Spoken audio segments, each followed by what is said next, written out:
Assalamu alaikum wa rahmatullahi wa barakatuh. Je m'excuse pour les quelques minutes de retard. J'espère que vous allez bien. Et j'espère que vous m'entendez bien. Donc, Inch'Allah, on va continuer dans l'explication de l'histoire de la vie du prophète Muhammad, sallallahu alayhi wa sallam. Et on avait parlé de la mort d'Abu Talib dans les cours précédents. Dans le cours précédent. On avait expliqué les difficultés dans lesquelles étaient les musulmans pendant toutes ces années à la Mecque par le simple fait qu'ils étaient musulmans. Aujourd'hui, Inch'Allah, on va poursuivre.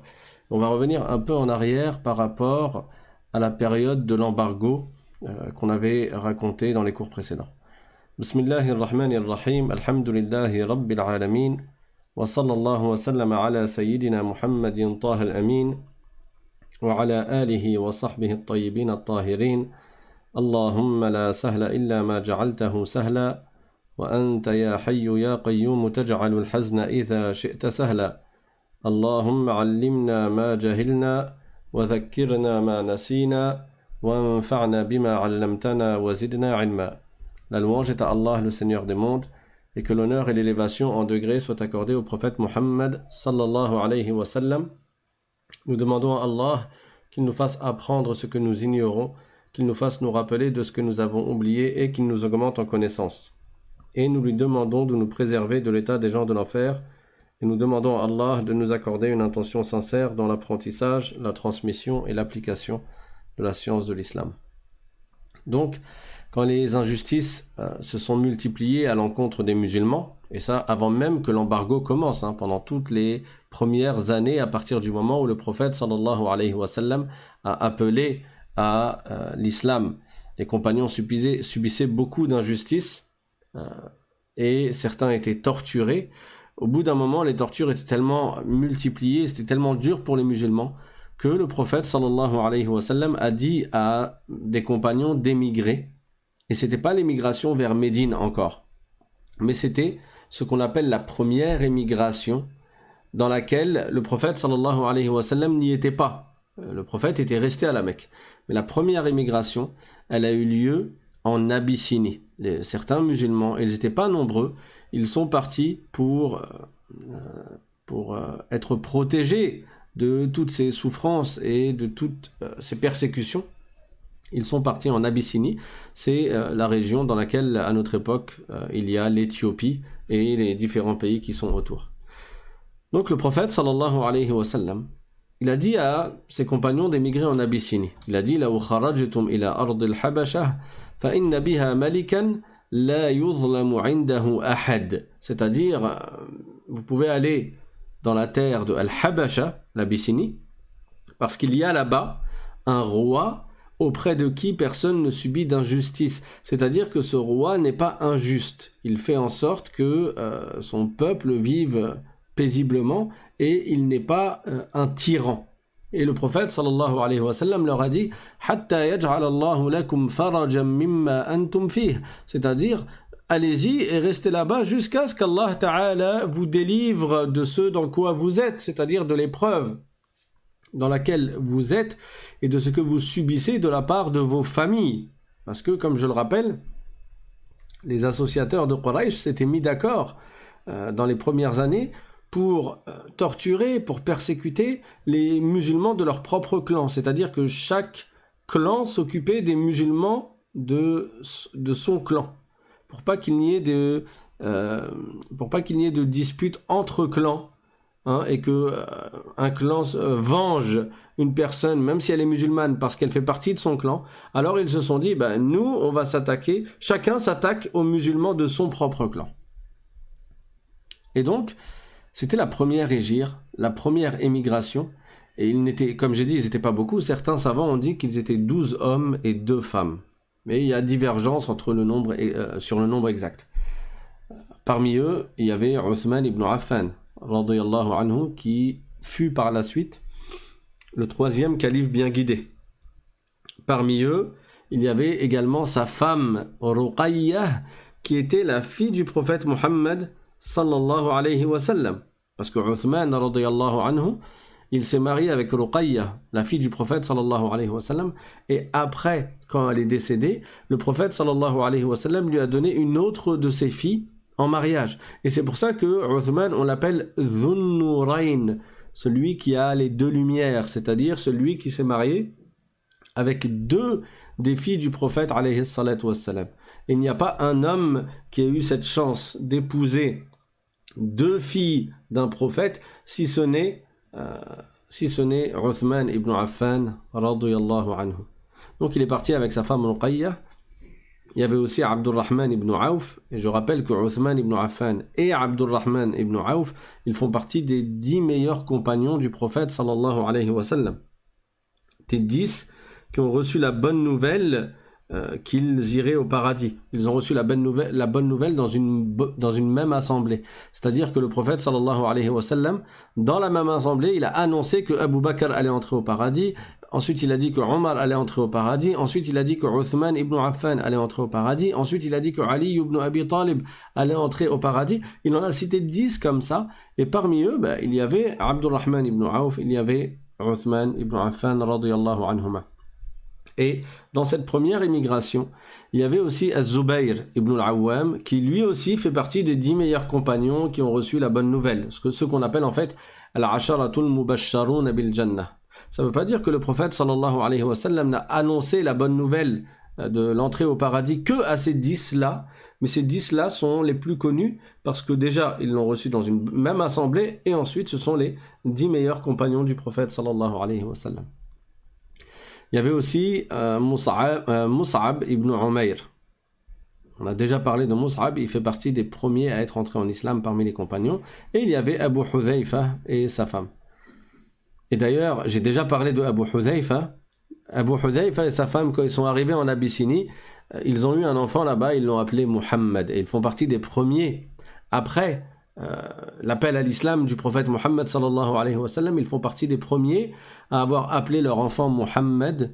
Et masha'Allah, après les gens ont suivi jusqu'à nos jours, au point que Muhammad fait partie des noms que l'on donne le plus, même dans le monde. Parce que les gens aiment, les musulmans aiment leur prophète, ils aiment tous les prophètes, mais ils aiment particulièrement le prophète Muhammad sallallahu alayhi wa sallam, qui est la personne qui nous est le plus chère. Donc ils sont sortis de la Mecque, ces 12 hommes et 2 femmes. Bien entendu, ils n'ont pas prévenu les gens de Quraysh parce qu'ils se faisaient persécuter. Et ça, c'était la 5e année de l'Hégire, donc c'était avant l'embargo. Ils se faisaient persécuter, donc ils sont partis la nuit en essayant de ne pas se faire remarquer, pour éviter de se faire bloquer par les associateurs. Et ils sont arrivés au niveau de la mer, et là-bas, ils ont trouvé 2 bateaux, c'était des bateaux de commerçants. Alors, ils ont payé une petite somme d'argent, ils sont entrés dans les bateaux, ils ont embarqué, et ils ont traversé la mer pour arriver en Abyssinie, là où il y a actuellement l'Éthiopie. Quand les associateurs de Quraysh, ils ont su ça, ils ont compris qu'ils étaient partis, ils les ont poursuivis, parce qu'ils ne voulaient même pas les laisser partir. Ils ne voulaient pas qu'ils pratiquent leur religion et qu'ils suivent leur foi, la religion de l'islam, ni à la Mecque, ni ailleurs. Ils les ont poursuivis, ils les ont pourchassés pour les récupérer et pour les faire sortir de l'islam. Leur objectif, c'était de faire sortir les gens de l'islam. Sauf que quand ils sont arrivés à la mer, en fait, ils sont arrivés trop tard. Les musulmans avaient déjà embarqué. Ils sont restés en Abyssinie.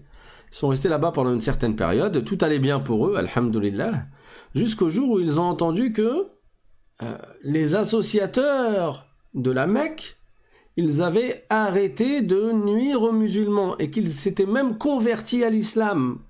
Et ça, c'était une rumeur, une fausse rumeur. Mais eux, ils ont entendu ça en Abyssinie. Ils se sont dit, c'est bon, ça veut dire qu'on peut retourner à la Mecque, on n'a plus rien à craindre. Et parmi eux, il y en a qui sont retournés à la Mecque. Sauf que, quand ils sont arrivés là-bas, ils se sont rendus compte que c'était une fausse rumeur, que c'était un mensonge. Et les associateurs, les Qurayshites, ils ont été encore plus méchants à leur retour. Parce qu'ils leur avaient échappé, et du coup, ils étaient encore plus durs envers les musulmans et envers ceux qui étaient revenus d'Abyssinie.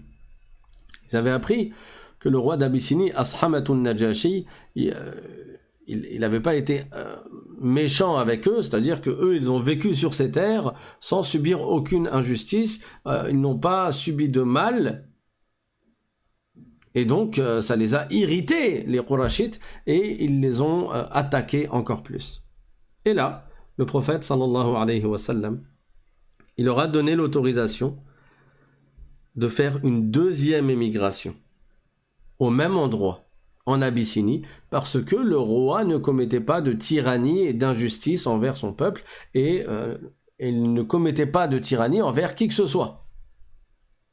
La deuxième émigration, il y avait plus de monde, parce que les musulmans, ils souffraient à la Mecque. C'était vraiment la grande souffrance. Le prophète, sallallahu alayhi wa sallam, quand il leur a dit d'émigrer pour la deuxième fois, Uthman ibn Affan, radiyallahu anhu, il lui a dit « Ô messager de Dieu, on a fait une première émigration déjà. Maintenant, on en fait une deuxième, et toi, tu ne viens pas avec nous, toi, tu n'es pas avec nous. » Alors le prophète, sallallahu alayhi wa sallam, il lui a répondu « Ya Uthman, antum muhajiruna ila Allah wa ilayya, lakum hatani al-hijratani jami'a. » C'est-à-dire, Uthman, quand tu fais cette émigration, même si moi je ne suis pas avec toi, tu fais cette émigration par obéissance à Allah et à son messager. Tu fais cette émigration en obéissant à Allah et en m'obéissant. Donc, c'est sur la balance de tes bonnes actions, ces deux émigrations que tu fais. Alors, Uthman, radiyallahu anhu, il a dit « Fahasbuna ya Rasulallah » Il a dit « Bon, ben, ça nous suffit alors au messager d'Allah. » C'est-à-dire, il était satisfait de cette réponse et il était content. Dans la deuxième hégire, donc ils étaient beaucoup plus nombreux, certains savants ont dit qu'ils étaient 83 hommes et 11 femmes. Donc là, c'était vraiment un grand groupe de gens. Et quand ils sont arrivés là-bas, encore une fois, ils ont été bien accueillis, ils ont vécu là-bas en paix, ils pouvaient pratiquer l'islam sans être dérangés par des gens haineux qui leur voulaient du mal, donc ils étaient tranquilles. Sauf que, encore une fois, la tribu de Quraysh, les associateurs de Quraysh, ils ont vu qu'ils avaient quitté pour la deuxième fois la Mecque et qu'ils étaient restés et qu'ils étaient partis encore plus nombreux. Ils n'étaient pas contents. Et ils voulaient leur faire du mal, même là où ils étaient là-bas. Donc ils se sont concertés et se sont dit, qu'est-ce qu'on fait? Au final,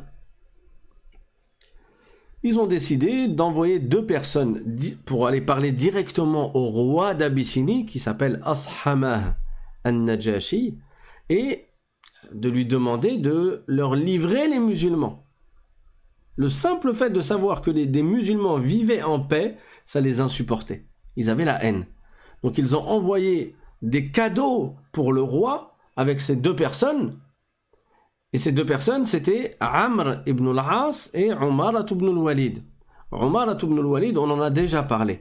C'est celui que les gens de Quraysh, ils avaient proposé à Abu Talib pour qu'il le prenne comme si c'était son fils, et en échange de quoi, il leur livrerait le prophète sallallahu alayhi wa sallam pour qu'il tue le prophète. Vous vous rappelez? Et Abu Talib, il a dit, mais jamais de la vie. Il a dit, c'est quoi cet échange que vous me demandez? C'est quoi cet accord que vous me demandez là? Vous me demandez de prendre votre fils et de lui donner à manger et à boire, et en échange, je vous donne mon fils et vous le tuez, ça va pas la tête? Donc, Abu Talib avait refusé cela. Cet homme qu'il voulait donner à Abu Talib pour qu'il soit comme son fils, cet homme qui était beau, qui était fort, qui était jeune, c'était Umarat ibn al-Walid. Et c'est lui qu'ils ont envoyé pour aller voir le roi d'Abyssinie pour qu'il livre les musulmans aux mécréants de Quraysh, aux associateurs de la Mecque. Et le deuxième qui est parti avec lui, c'était Amr ibn al-As. Amr ibn al-As, il est très connu, il fait partie des plus rusés des Arabes. Il était connu comme étant quelqu'un de très stratège, très rusé. Il était technique, quoi. Il était technique.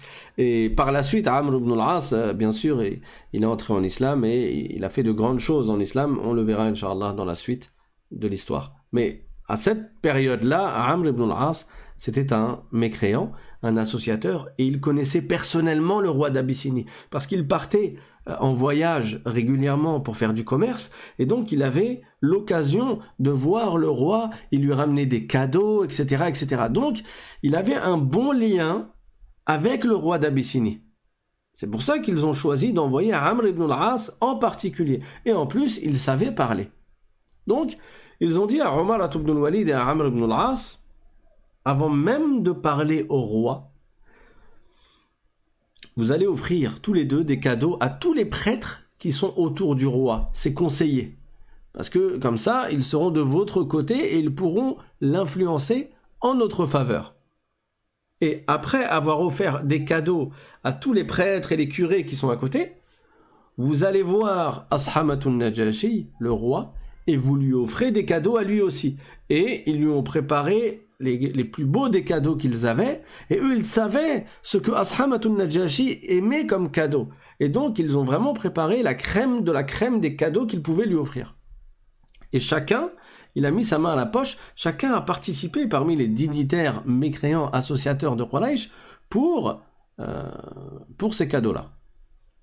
Et ils ont dit à Amr ibn al-As et Omar ibn al-Walid, quand vous avez offert tous les cadeaux, même au roi, vous lui dites de vous livrer les musulmans qui vivent sur sa terre.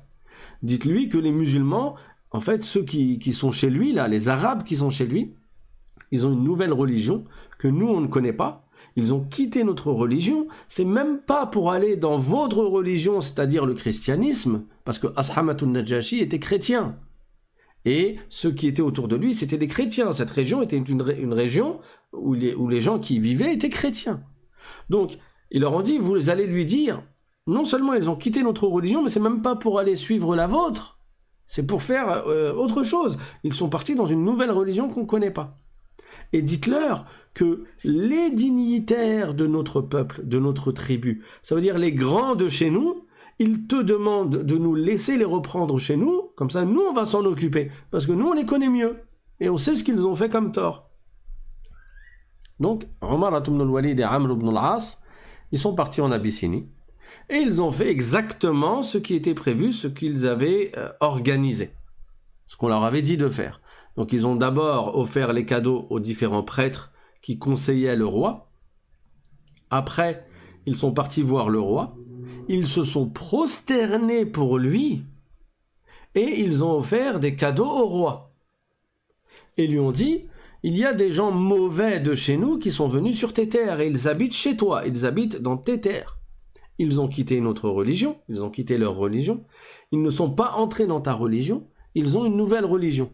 Et les dignitaires de notre peuple, c'est-à-dire leurs oncles, leurs propres pères, leurs tribus, les grands de chez eux, c'est eux qui nous envoient pour que tu nous les rendes, parce que eux, ils les connaissent mieux que quiconque, ils savent ce qu'ils ont fait comme tort, et donc ils sauront comment gérer et quoi leur infliger comme peine pour ce qu'ils ont commis.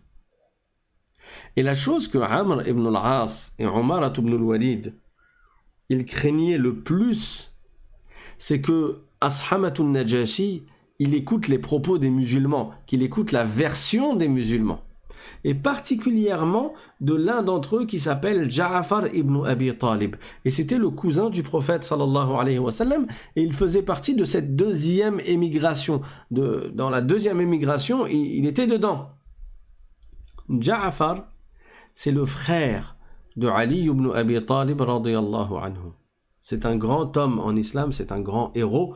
On aura l'occasion d'en parler, incha'Allah. C'est donc le fils de Abu Talib et c'est le cousin du prophète sallallahu alayhi wa sallam. Et c'était un grand orateur. Il savait parler.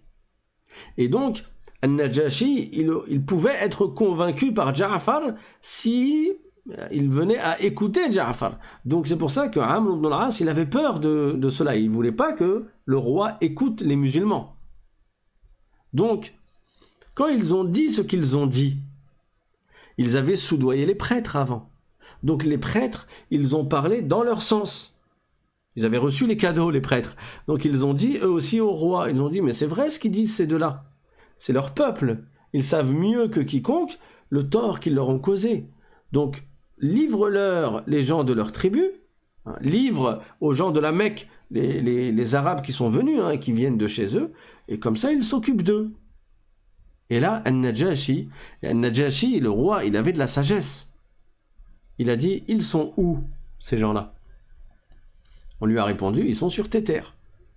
Il a dit, je jure que je ne livre personne qui est venu se réfugier chez moi.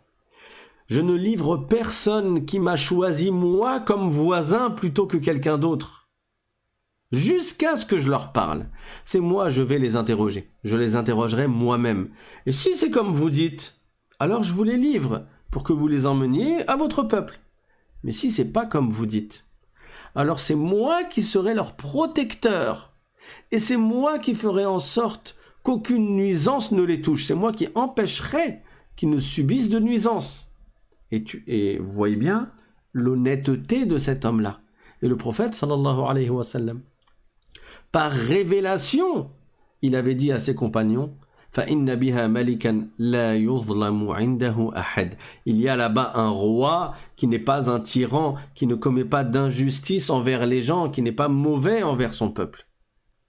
Donc, An-Najashi, il a convoqué les musulmans.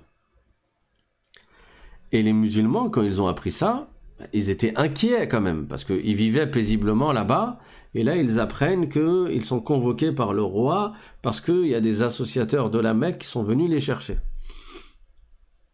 Donc ils se sont dit, qu'est-ce qu'on va lui dire?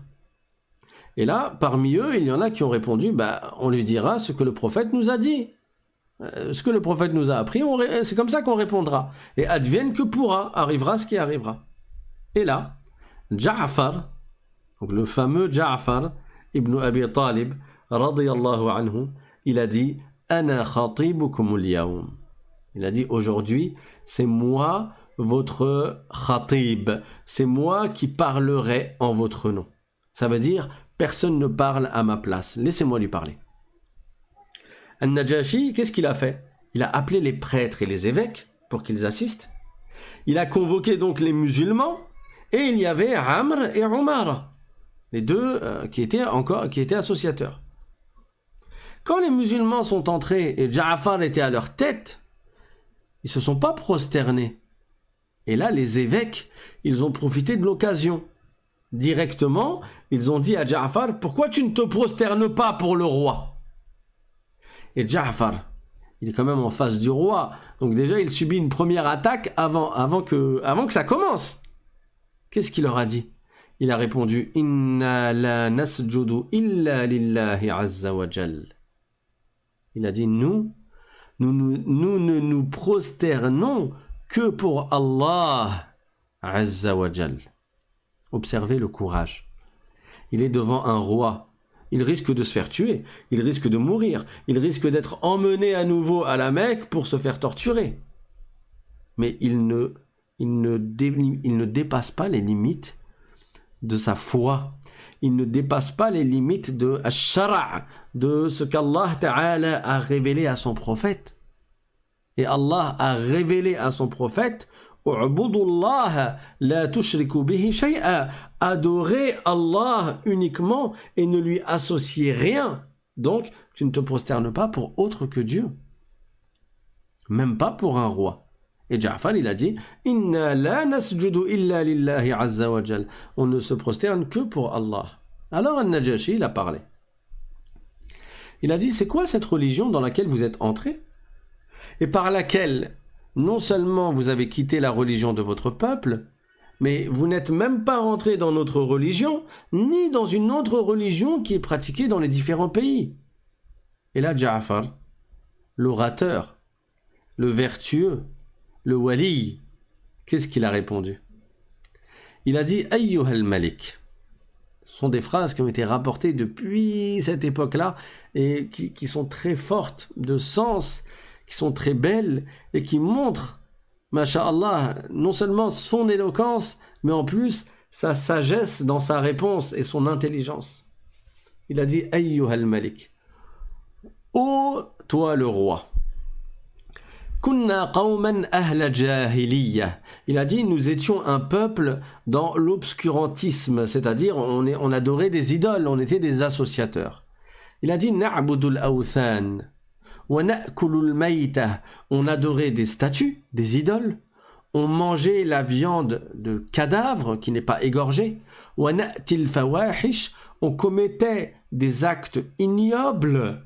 Je vous rappelle qu'à cette époque-là, les Arabes, avant que le prophète sallallahu alayhi wa sallam ne fasse cesser cela, les Arabes, certains parmi eux, quand ils avaient une fille, quand leur femme accouchait d'une fille, ils allaient l'enterrer vivante parce qu'ils n'étaient pas contents, ils voulaient un garçon. Vous voyez ces actes ignobles. Et ils commettaient des actes de bassesse, ils avaient certains mauvais comportements, même s'ils avaient aussi des qualités, mais ils avaient des mauvais comportements. Il a dit « Wanusi ul jiwar » et on était mauvais envers nos voisins, on avait un mauvais comportement avec notre voisin. « Wa ya'kulul qawiyyu minna ad-da'if » et le fort parmi nous, il mangeait le faible. C'est-à-dire que quand on était dans le shirk, on avait un mauvais comportement et on était injuste. À partir du moment où on avait du pouvoir, on écrasait les autres. فَكُنَّا عَلَى ذَلِكَ حَتَّى بَعَثَ اللَّهُ إِلَيْنَا رَسُولًا مِنَّا. Il a dit, nous étions ainsi, dans cet état-là, un état catastrophique, jusqu'à ce qu'Allah envoie parmi nous un messager, c'est-à-dire un prophète qui fait partie de notre tribu, qui fait partie de notre peuple. نَعْرِفُ نَسَبَهُ. On connaît son ascendance, on connaît sa famille. Donc il ne sort pas de nulle part. C'est quelqu'un qui est de bonne famille, qui est d'une bonne lignée. On connaît sa véracité. C'est un homme qui est venu dire qu'il était prophète, mais nous on savait qu'il a toujours été véridique. Et on l'a toujours connu comme étant honnête. Et on l'a toujours connu comme étant chaste. Il n'était pas vil, il n'était pas mauvais, il n'avait pas des mauvaises intentions et des agissements indécents. فَدَعَانَا إِلَىٰ أَن نَعْبُدَ اللَّهَ وَحْدَهُ لَا شَرِيكَ لَهُ. Et cet homme, ce messager qu'Allah nous a envoyé, il nous a appelés à adorer Allah uniquement et à ne rien lui associer. وَأَمَرَنَا بِالصَّلَاةِ. Il nous a ordonné de prier notre Seigneur. Et à cette époque-là, il n'y avait pas encore les 5 prières quotidiennes qui ont été révélées dans la nuit du voyage nocturne et de l'ascension, mais les musulmans accomplissaient d'autres prières. C'est pour ça qu'il a dit « Wa amarana bis salah » il nous a appris à faire la prière. « Wa zakah » et il nous a ordonné de faire la prière. « Wa zakah » et il nous a ordonné de faire des aumônes. Ce qui était visé par zakat ici, c'est pas la zakat obligatoire que l'on connaît nous actuellement, parce que cette zakat-là a été révélée après l'hégire du prophète sallallahu alayhi wa sallam à Médine, après l'émigration vers Médine. Mais avant cela, le prophète sallallahu alayhi wa sallam, il incitait les musulmans à faire des aumônes. Rappelez-vous Abu Bakr radiyallahu anhu qui a maintes et maintes reprises il a affranchi des esclaves, il achetait des esclaves et il les affranchissait. Donc, le prophète sallallahu alayhi wa sallam nous a ordonné de prier, il nous a ordonné de faire des aumônes. Wa amarana bi sidqil hadith, il nous a ordonné d'être véridiques dans nos propos, de ne jamais mentir. Wa amarana bi ada'il amana, il nous a ordonné de faire preuve d'honnêteté. Et quand on nous confie un bien, on ne triche pas, on ne trahit pas, on rend le bien à son propriétaire. On ne lui dit pas « Ah non, tu m'as rien donné, ah non, je te dois plus rien ». Non, il nous a ordonné de faire preuve d'honnêteté. Il nous a ordonné d'avoir de bonnes relations avec nos proches parents, de ne pas rompre les liens avec nos proches parents. Et il nous a ordonné d'être des bons voisins, c'est-à-dire d'agir en bien avec notre voisin. Et je vous invite à écouter dans la playlist qui s'appelle Les Jardins des Vertueux. J'avais donné un cours sur le bon comportement que l'on doit avoir avec le voisin. Ce qui est visé par le voisin, ce n'est pas juste celui qui est dans le même palier que toi, ton voisin de palier, non. Le voisinage, ce sont 40 maisons à ta droite, 40 maisons à ta gauche, 40 maisons devant toi, 40 maisons derrière toi. Tout ça, c'est le voisinage et tu te dois d'être un bon voisin. C'est ça l'islam. Et ensuite, Ja'far a dit, Donc, il nous a interdit d'accomplir des injustices et des péchés, de faire couler le sang injustement, il nous a interdit de commettre ce qu'on appelle al-fahisha, donc tout ce qui a trait à la fornication et ce qui est de cet ordre, et de dire des paroles mauvaises et des paroles mensongères et de faire des témoignages mensongers. Il nous a interdit de consommer le bien de l'orphelin injustement. Il nous a interdit d'accuser de fornication des femmes qui sont chastes. Combien de gens, à notre époque par exemple, même pour plaisanter entre copains soi-disant, ils vont insulter leur propre mère de fornicatrice ou leur sœur de fornicatrice. Ça, c'est un grand péché. Et ça s'appelle qadhful muhsanat. Et ça fait partie des 7 péchés qui mènent à la perdition. Que le prophète sallallahu alayhi wa sallam a cité dans un même hadith. Donc, voilà ce que le prophète nous a enseigné. Voilà les choses qu'il nous a ordonnées et voilà les choses qu'il nous a interdites. Ensuite, Ja'far a dit فَصَدَّقْنَاهُ. On a cru en lui. وَآمَنَّا بِهِ. On a eu foi en ce qu'il a dit.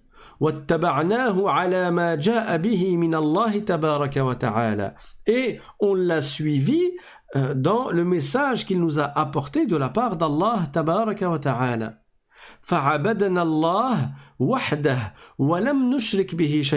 Et donc, nous avons adoré Allah, qui est unique, et on ne lui a pas associé autre chose. On n'a pas adoré autre qu'Allah avec Allah, contrairement à ce que faisaient les associateurs quand ils adoraient les statues. Nous sommes interdits ce que Dieu nous a interdit. On a considéré illicite ce que Dieu nous a rendu illicite. Et nous avons considéré licite et permis ce qu'Allah nous a rendu licite et permis. Alors, parce que nous avons fait cela, notre peuple nous a pris pour ennemis et ils se sont attaqués à nous. Ils nous ont torturés. Ils ont essayé de nous faire sortir de notre religion, ils ont essayé de nous forcer à quitter notre religion.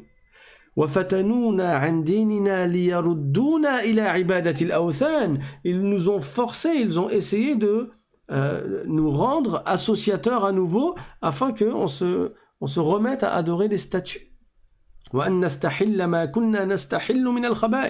Et ils ont essayé de nous forcer à nous remettre à faire les choses ignobles que nous faisions auparavant.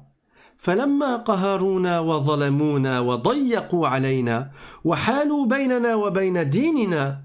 Et quand ils nous ont dominés, ils nous ont persécutés, ils ont été injustes envers nous, ils ont resserré l'étau sur nous et ils ont essayé d'être un obstacle entre nous et notre religion. Kharajna ila biladik. Nous sommes sortis vers ta terre, nous sommes sortis vers tes terres, nous sommes sortis pour venir dans ton pays. قال لنا نبينا صلى الله عليه وسلم اذهبوا إلى ملك في الحبشة لا يظلم عنده أحد. Et là, Ja'far, il a dit au roi, notre prophète sallallahu alayhi wa sallam nous a dit, allez donc voir un roi en Abyssinie auprès de qui personne ne subit d'injustice. هو الذي وجهنا إليك. C'est lui qui nous a incité à venir chez toi. Et donc on t'a choisi toi plutôt qu'un autre roi et une autre région. Et on a préféré être tes voisins à toi et pas à quelqu'un d'autre. Et on a espéré, conformément à la parole de notre prophète sallallahu alayhi wa sallam, on a espéré ne pas subir d'injustice lorsque nous sommes chez toi. Voilà le discours de Ja'far ibn Abi Talib radiyallahu anhu, par lequel il a sauvé les musulmans qui étaient là-bas, qui étaient plus de 80. Parce que s'il avait mal répondu, imaginez-vous ce qui aurait pu avoir lieu. Sauf que le prophète sallallahu alayhi wa sallam, il a dit que le roi Ashama an-Najashi n'était pas un roi qui commettait des injustices envers les gens. Et a eu lieu ce qu'Allah Ta'ala a prédestiné. Donc, Ashamatun Najashi, il lui a dit, est-ce que tu as avec toi des choses qui ont été révélées à ton prophète? La révélation. Et Ja'far, il a dit oui. Et Ashama, il lui a dit, récite-moi. Et là, Ja'far, qui est très intelligent, qu'est-ce qu'il a fait? Il a commencé à réciter dans sourate Maryam, la sourate qui porte le nom de Maryam, la mère du prophète Jésus, la mère du prophète Isa alayhi salam. Et c'est pas anodin. Déjà, cette sourate, elle est magnifique, elle est très belle, elle est particulièrement belle. Toutes les sourates du Coran sont extrêmement belles, bien sûr, mais sourate Maryam, écoutez-la, vraiment, écoutez-la, elle est magnifique. Et dedans, il y a des versets qui évoquent Maryam, qui parlent de Maryam, qui est la mère du prophète Jésus, Isa alayhi salam. Et donc, parce que les chrétiens, eux, ils prétendent suivre et croire en Jésus, et donc ils ont, selon eux, un respect pour la mère de Jésus, qui est Notre-Dame Maryam alayhi salam. Marie, la mère de Jésus. Même si eux, ils sont tombés dans le shirk, dans l'association, par le fait qu'ils ont adoré Jésus et qu'ils ont prétendu que Jésus est le Fils de Dieu. Et il est là l'égarement. Alors Ja'far, il a commencé à réciter. A'udhu billahi minash shaytanir rajim. Bismillahir rahmanir rahim. Kaf ha ya ayn sad. ذكر رحمة ربك عبده زكريا إذ نادى ربه نداء خفيا قال رب إني وهن العظم مني واشتعل الرأس شيبا ولم أكن بدعائك رب شقيا وإني خفت الموالي من ورائي وكانت امرأتي عاقرا فهب لي من لدنك وليا يرثني ويرث من آل يعقوب واجعله ربي رضيا يا زكريا إنا نبشرك بغلام اسمه يحيى لم نجعل له من قبل سميا قال رب أنى يكون لي غلام وكانت امرأتي عاقرا وقد بلغت من الكبر عتيا قال كذلك قال ربك هو علي هين وقد خلقتك من قبل ولم تك شيئا قال رب اجعل لي آية قال آيتك ألا تكلم الناس 3 ليال سويا. Et donc ça, c'est les premiers versets de sourate Maryam qui racontent l'histoire du prophète Zakaria alayhi salam. On en a parlé dans l'histoire du prophète Zakaria alayhi salam et de son fils Yahya alayhi salam, quand Zakaria, alors qu'il était âgé et que sa femme, elle n'avait pas enfanté, et elle aussi, elle était âgée, elle avait atteint la ménopause, et il avait invoqué son Seigneur, il avait invoqué Allah, et Allah lui a révélé qu'il allait avoir un enfant, et cet enfant, ça allait être justement le prophète Yahya alayhi salam. Donc, Ja'far, il a récité ces versets, et là, le roi, il a pleuré, il a entendu ces paroles, il a pleuré. Les prêtres qui étaient là, qui étaient autour, ils se sont mis à pleurer. Alors, Al-Najashi, il a dit, Al-Najashi, c'est-à-dire le roi, Ashamatun Najashi, il a dit, ce que tu m'as récité là, et ce qui a été révélé à Moussa, ça provient de la même source, c'est-à-dire c'est la révélation. C'est la même chose, c'est la même religion. Et donc, Al-Najashi, il a dit à Amr ibn al-As, qui était venu pour récupérer les musulmans, il lui a dit, est-ce que ces gens-là, ce sont vos esclaves? Amr ibn al-As a dit, non, c'est pas nos esclaves. Il lui a demandé, est-ce qu'ils ont des dettes qu'ils doivent vous rembourser? Amr a dit non, ils n'ont pas de dette. Il a dit alors partez. Partez tous les deux. Jamais je ne vous les livrerai. Et au contraire, je ferai en sorte qu'ils ne subissent pas d'injustice dans mes terres. Et là, Amr ibn al-As et Umara, ils sont sortis et ils étaient dégoûtés parce que ça n'a pas tourné en leur faveur et ça ne s'est pas passé comme ils avaient prévu.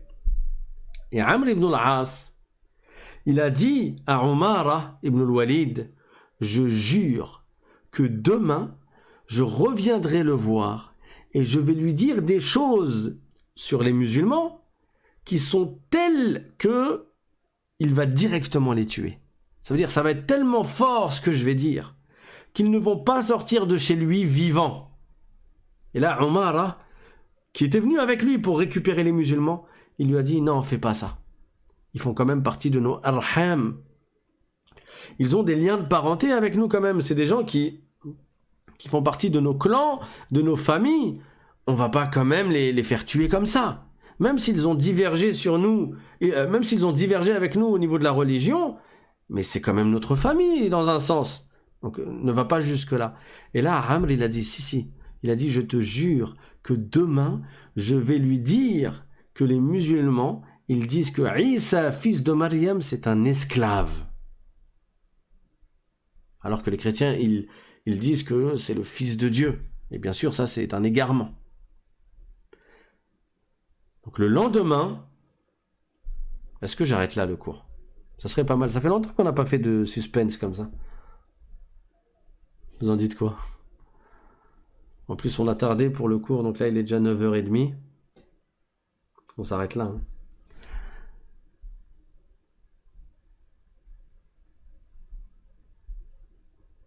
On fait comme ça? Donc, en attendant votre réponse, parce qu'il y a 30 secondes de décalage entre ma parole et votre écriture, je rappelle que vous pouvez vous inscrire, pour ceux qui sont nouveaux parmi vous, en envoyant un mail à l'islam.simplement@gmail.com pour recevoir les liens des cours quelques minutes avant chaque cours directement par WhatsApp. N'hésitez pas aussi à vous abonner et à cliquer sur la cloche, à activer la cloche avec toutes les notifications pour recevoir les nouvelles vidéos directement et les nouvelles notifications par YouTube. Je rappelle aussi qu'il y a des cours d'arabe.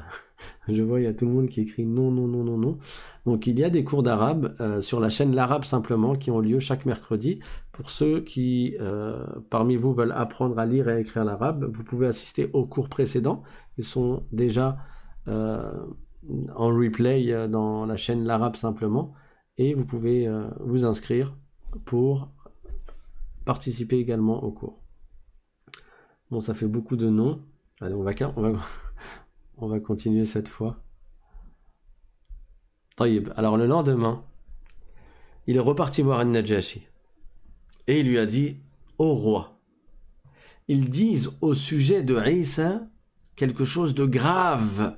Il a dit, shay'un azim, quelque chose, ça veut dire qui est insupportable pour vous. Demande-leur donc ce qu'ils disent. Et An-Najashi, il était interloqué, il a convoqué les musulmans. Et quand le messager du roi, c'est-à-dire, là je ne parle pas d'un prophète, hein, quand je dis le messager du roi, c'est celui que le roi a envoyé pour appeler les musulmans, pour convoquer les musulmans. Quand cet homme-là, il est parti voir les musulmans pour leur expliquer ce qui s'est passé, là les musulmans, ils se sont réunis entre eux encore, et ils étaient encore plus inquiets que la veille. Parce que là, vraiment, ils étaient tourmentés. Ils se sont dit, qu'est-ce qu'on va répondre? Il va nous demander ce qu'on dit sur Isa, alayhi salam, mais nous, on ne dit pas comme lui. Donc, qu'est-ce qu'on va répondre? Et là, pareil, il y en a qui ont répondu, on dira ce qu'Allah dit dans le Coran, et advienne que pourra, arrivera ce qui arrivera. Et Ja'far, ibn Abi Talib, radiyallahu anhu, encore une fois, il a dit, c'est moi qui parlerai. Donc ils sont retournés voir Ashamatun Najashi. Il était assis. Il y avait Amr à droite, Amr ibn al-As. Il y avait Umara ibn al-Walid à gauche. Et il y avait les évêques qui étaient autour. Et là, le roi, il demande, qu'est-ce que vous dites au sujet de Isa, fils de Maryam?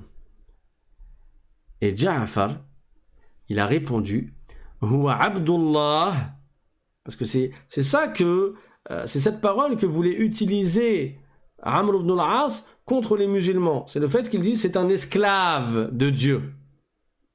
Donc lui, il a dit, comme ils ont appris en islam, Huwa Abdullah wa Rasuluh.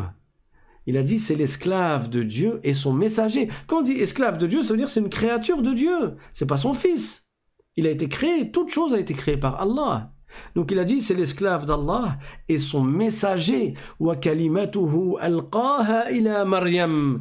Et c'est la bonne nouvelle qui a été annoncée à sa mère Maryam. Parce que c'est vrai qu'on n'a pas raconté l'histoire du prophète Jésus, Isa alayhi salam encore, mais quand on finira l'histoire du prophète Mohammed sallallahu alayhi wa sallam, on la racontera. Maryam, elle était chaste, elle n'était pas mariée, elle était jeune, elle était vierge. Et l'ange Jibril alayhi salam est venu la voir et il a insufflé l'âme du prophète Isa alayhi salam dans son corps sans qu'elle n'ait eu besoin d'avoir un rapport. C'est pour ça qu'on l'appelle Maryam al-Azra, Marie la Vierge, parce qu'elle était effectivement vierge. Et elle n'a pas fait ni la fornication, ni elle a eu un rapport avec un mari, parce qu'elle ne s'est pas mariée. Et on l'appelle Maryam al-Batoul. Ça veut dire quoi al-Batoul? Ça veut dire inqata'at 'anir rijal. Elle était tellement dans l'adoration, elle a réservé sa vie dans l'adoration de Dieu que elle n'a pas touché des hommes. Elle ne s'est pas mariée et elle n'a pas eu de rapport avec des hommes. Donc, Ja'far ibn Abi Talib, il a dit Huwa Abdullah wa Rasuluh. C'est l'esclave d'Allah et son messager. Wa kalimatuhu alqaha ila Maryam. Et c'est la bonne nouvelle que l'ange Jibril a annoncé à Maryam quand il est venu la voir. Il lui a annoncé la bonne nouvelle qu'elle allait avoir un fils.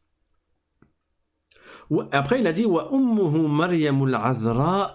El-Batoul. Il a dit, et sa mère, c'est Maryam la Vierge et El-Batoul, donc celle qui n'a pas approché d'homme parce que c'était une adoratrice, elle adorait Allah et elle faisait beaucoup d'adoration.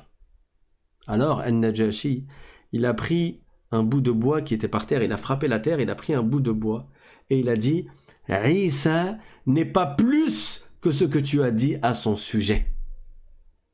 Et après, il a dit Marhaban bikum wa biman ji'tum min indih.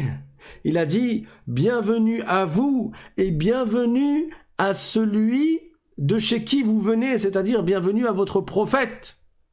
Et il a dit Ashhadu an la ilaha illallah wa anna Muhammadan Rasulullah. Il a dit je témoigne qu'il n'est de Dieu qu'Allah et je témoigne que Muhammad est le messager d'Allah. Et je témoigne que Muhammad est le messager d'Allah. Et je témoigne qu'il est celui que l'on trouve dans l'évangile, c'est-à-dire que sa venue est annoncée dans l'évangile. Et je témoigne qu'il est bien le messager qu'a annoncé Isa ibn Maryam. Et après il a dit Inzilu haythu shi'tum. Installez-vous où vous voulez. Wallahi, laoula ma ana fihi min al-mulk, la ataytuhu hatta akuna ana alladhi ahmilun alayh. Il a dit, je jure par Allah, si ça n'avait été mon occupation, c'est-à-dire le fait que je dirige ici mon pays, que je suis le roi ici et donc je suis très occupé, si ça n'avait été cela, je serais venu moi-même jusqu'au prophète Muhammad sallallahu alayhi wa sallam pour porter ses souliers. Je me serais occupé de porter ses souliers alayhi salatu wassalam. Ashamatun Najashi, ce roi juste qui était chrétien, a embrassé l'islam. Il s'est converti à l'islam. Et d'ailleurs, il a eu des problèmes par la suite avec des gens de son pays parce que justement, il s'était converti à l'islam. Et il a défendu les musulmans. Et il a aimé le prophète Muhammad sallallahu alayhi wa sallam.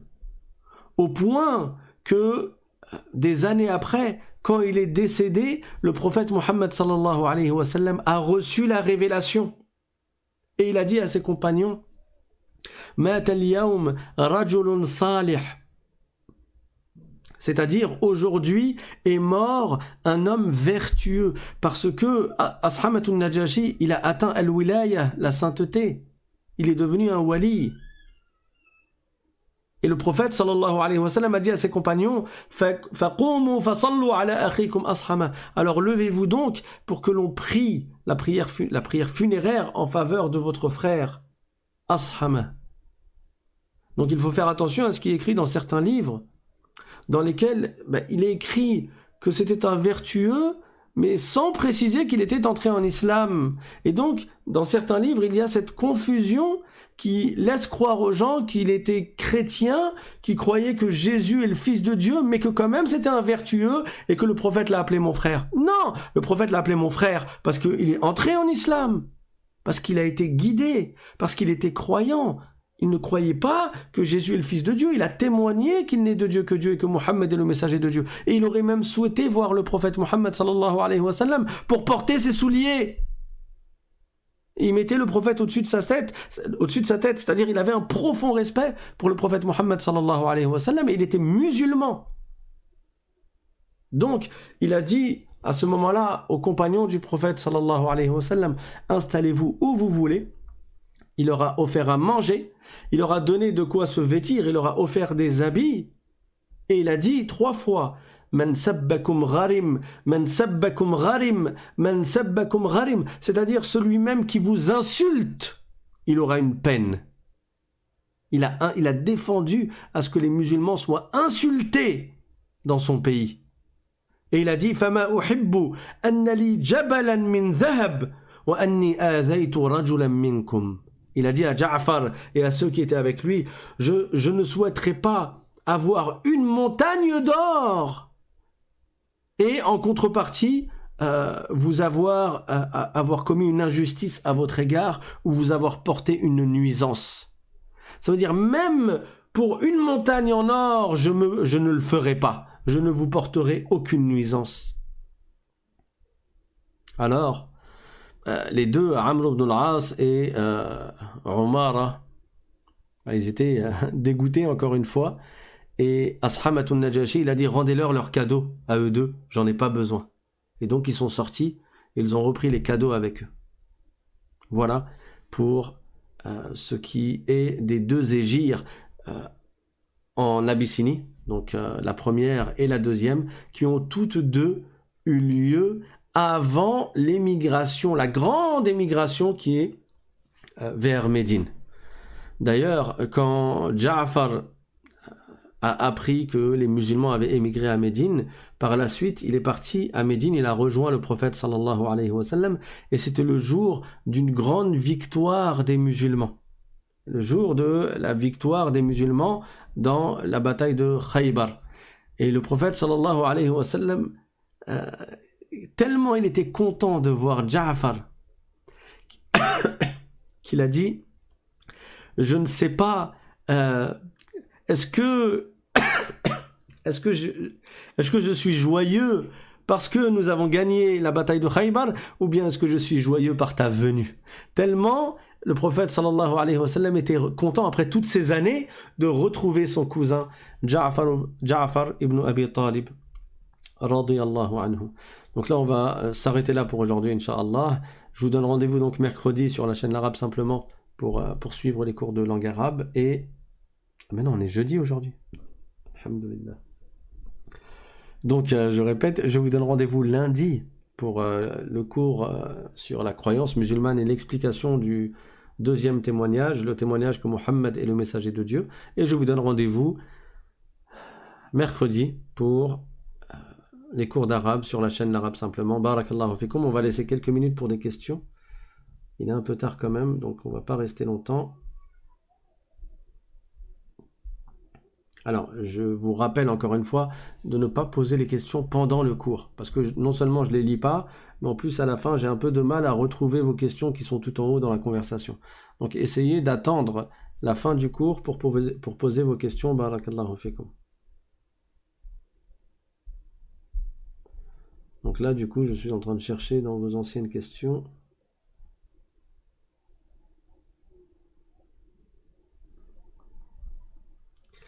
Alors quelqu'un demande, quand vous dites qu'il faisait des prières avant que les prières obligatoires soient descendues sur notre prophète sallallahu alayhi wa sallam, en quoi consistaient-elles?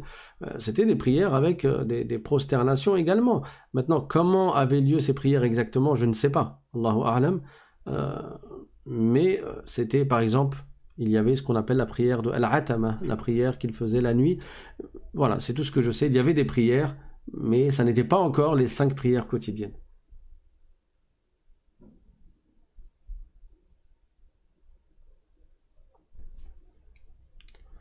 Alors quelqu'un demande...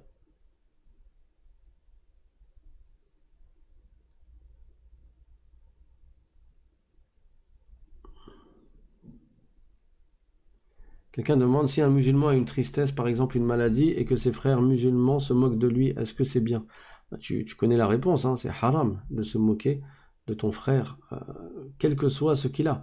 Même limiter, le fait de limiter dans une tare qu'il a, par exemple il boite ou il bégaye, le fait de limiter pour se moquer de lui, c'est haram.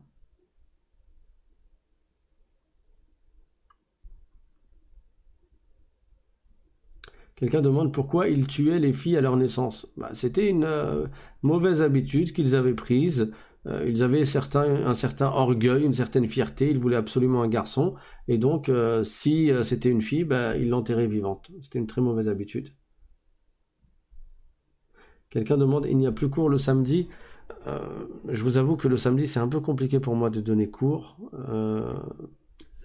Exceptionnellement, ça peut arriver. Dans ce cas-là, je vous préviens. Mais là, faire un cours chaque samedi, je ne peux pas le garantir. Donc au lieu de vous dire il y a cours tous les samedis et après je vous annule la moitié des cours, je préfère dire il n'y a pas cours et quand il y a cours, je vous le dis. Vous voyez ce que je veux dire? Comme ça, on voit le verre à moitié plein et pas à moitié vide.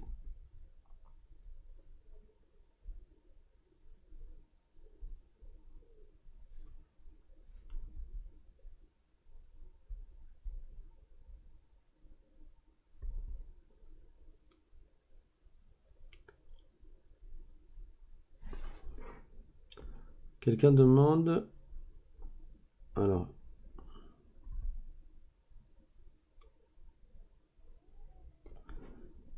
Pouviez-vous faire les doigts pour mon professeur qui nous a enseigné l'arabe et le Coran? Il est décédé aujourd'hui. Rahimahullah wa rahmatan wasi'a. Allahu yarhamuhu wa yarzuquhu al-jannah. Amin.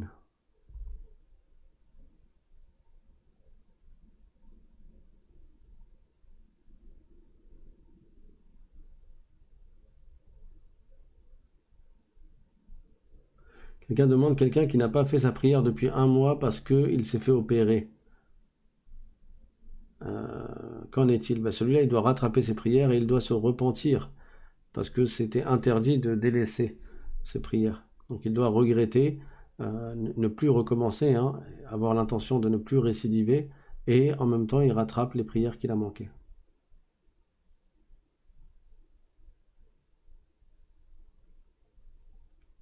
Quelqu'un demande jusqu'à quel âge un enfant peut entrer au paradis en mourant, quelle que soit sa religion.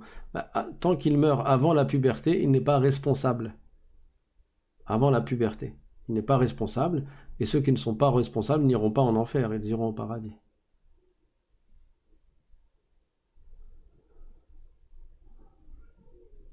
Alors quelqu'un demande, avez-vous un institut où nous pouvons apprendre en tant que boursier? Moi je donne des cours sur YouTube. C'est tout ce que moi je peux t'accorder. Et t'as pas besoin de bourse puisque c'est gratuit.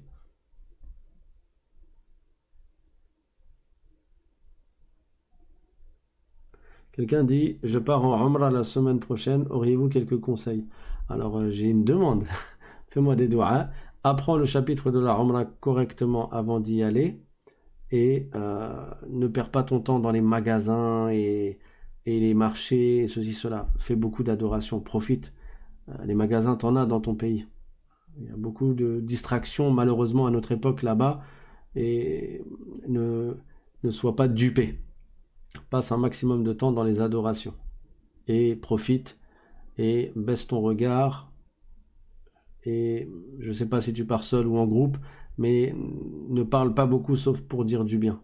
Yani le qil et le qal, les discussions inutiles, un tel a dit, l'autre il a dit, et l'autre il a fait, tout ça tu délaisses.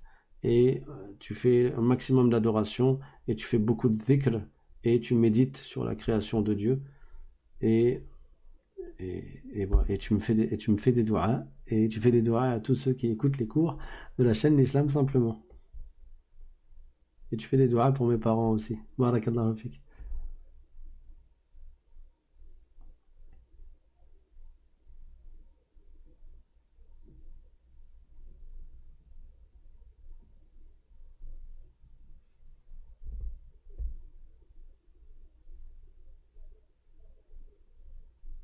Quelqu'un demande les cours, c'est pour la langue arabe, la compréhension ou la lecture de l'arabe.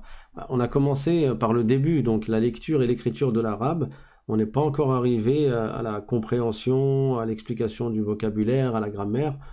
Pas encore. Pour l'instant, c'est juste lecture et écriture. Mais je t'invite à y jeter un œil. Alors, jeter un œil, ça ne veut pas dire que tu prends ton œil et tu le jettes. C'est une expression. Il ne faut pas tout prendre selon le sens apparent.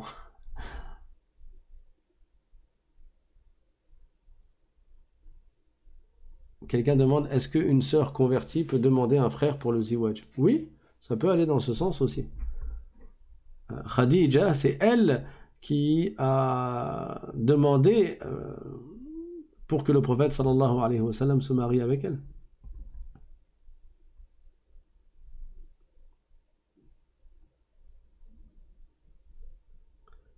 Quelqu'un demande...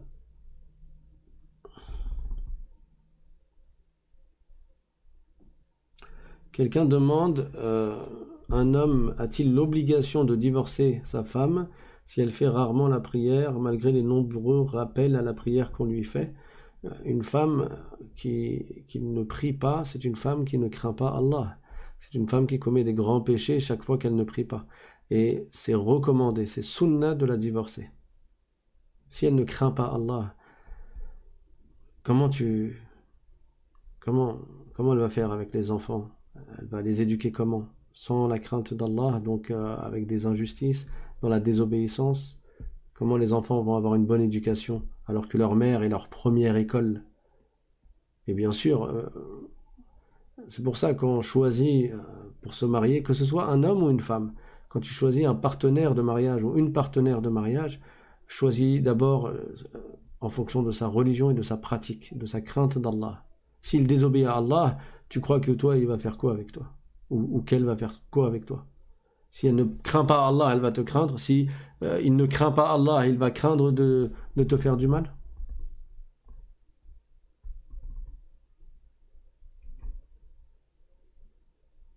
Quelqu'un a dit, sauf erreur de ma part, tu n'as toujours pas expliqué pourquoi l'ange Jibril souriait quand il est venu voir le prophète sallallahu alayhi wa sallam après que Abdullah ibn Mas'ud s'est fait agresser quand il a récité.